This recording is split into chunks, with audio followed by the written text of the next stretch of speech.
Glicólise. Também chamada de via glicolítica ou via de Enter-Mayer, a glicólise consiste no rompimento da molécula de glicose ao meio para formar duas moléculas de piruvato. São objetivos da glicólise: produzir energia na forma de ATP e NADH, fornecer intermediários para outras vias metabólicas, como a síntese de lipídios, de aminoácidos e de nucleotídeos. O processo de clivagem da molécula de glicose ocorre no citosol das células e não necessita de oxigênio, sendo assim, é um processo anaeróbico. A clivagem da molécula de glicose em duas moléculas de piruvato ocorre em uma sequência de 10 reações que serão descritas a seguir. Fase preparatória. Nessa fase, ocorre o consumo de energia na forma de ATP, ou seja, 2 ATPs serão gastos para clivar a molécula de glicose em duas trioses, formando assim duas moléculas de piruvato. Primeira reação. Ocorre o processo de fosforilação da glicose pela enzima hexoquinase. Assim, o produto desta reação é a glicose 6-fosfato. Essa reação consome 1 ATP. É importante ressaltar que essa reação depende do mineral magnésio, que atua como cofator enzimático. O magnésio protege cargas do grupo fosforil do ATP e facilita a ligação do grupo hidroxila da molécula de glicose ao grupo fosfato. Mas por que fosforilar a glicose? O grupamento fosfato é ligado à molécula de glicose com a intenção de impedir que a molécula de glicose saia da célula, pois o grupo fosfato possui carga negativa e impede a glicose de passar pela bicamada lipídica da membrana plasmática, tendo visto que a parte apolar da membrana não suporta moléculas carregadas. Assim, a fosforilação é irreversível, retendo o monossacarídeo na forma de glicose 6-fosfato citosólico. Segunda reação. Sob a ação da enzima fosfohexose isomerase, ocorre a isomerização reversível da glicose 6-fosfato, formando frutose 6-fosfato. Terceira reação. Ocorre a fosforilação da frutose 6-fosfato por ação da enzima fosfofrutoquinase 1, também chamada PFK1, produzindo frutose 1,6-bifosfato.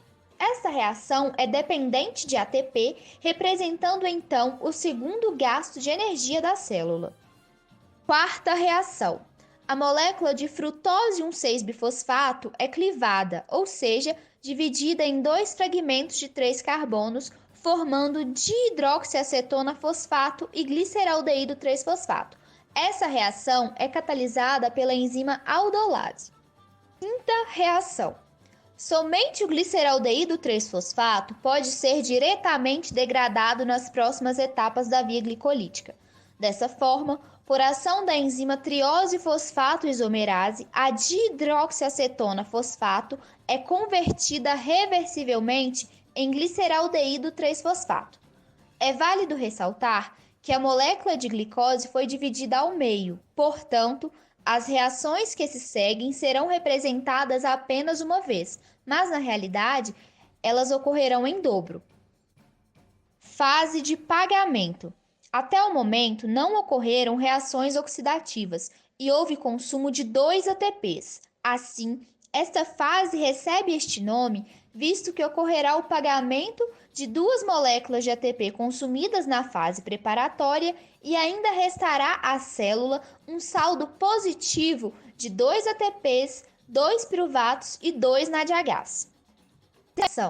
O gliceraldeído 3-fosfato é oxidado a um 3-bifosfoglicerato pela enzima gliceraldeído 3-fosfato desidrogenase. Tal reação envolve a adição de fosfato ao gliceraldeído 3-fosfato e transferência de elétrons para o NAD+, nicotinamida adenina dinucleotídeo. Por consequência, o NAD+, é reduzido a NADH ao receber os elétrons liberados na reação. Sétima reação. A reação é catalisada pela enzima fosfoglicerato quinase, que realiza a conversão do 1,3-bifosfoglicerato a 3-fosfoglicerato. Essa reação produz 2 ATPs, portanto, ocorre o pagamento dos 2 ATPs gastos na fase preparatória. Ao contrário da sexta reação, a fosforilação não é oxidativa, tendo visto que não há transferência de elétrons, mas de fosfato a nível de substrato. Oitava reação. Ocorre rearranjo do 3-fosfoglicerato e o fosfato passa do carbono 3 para o carbono 2. A catalisadora desse processo é a enzima fosfoglicerato mutase. O produto dessa reação é o 2-fosfoglicerato. O mineral magnésio torna a atuar como cofator dessa reação. Nona reação. Sob a ação da enzima enolase, a molécula de 2-fosfoglicerato sofre desidratação, formando fosfoenol piruvato. Décima reação. Na última reação da via glicolítica, ocorre a transferência de fosfato do fosfoenol piruvato para o ADP, sob a ação da enzima piruvato quinase. O piruvato é produto dessa reação.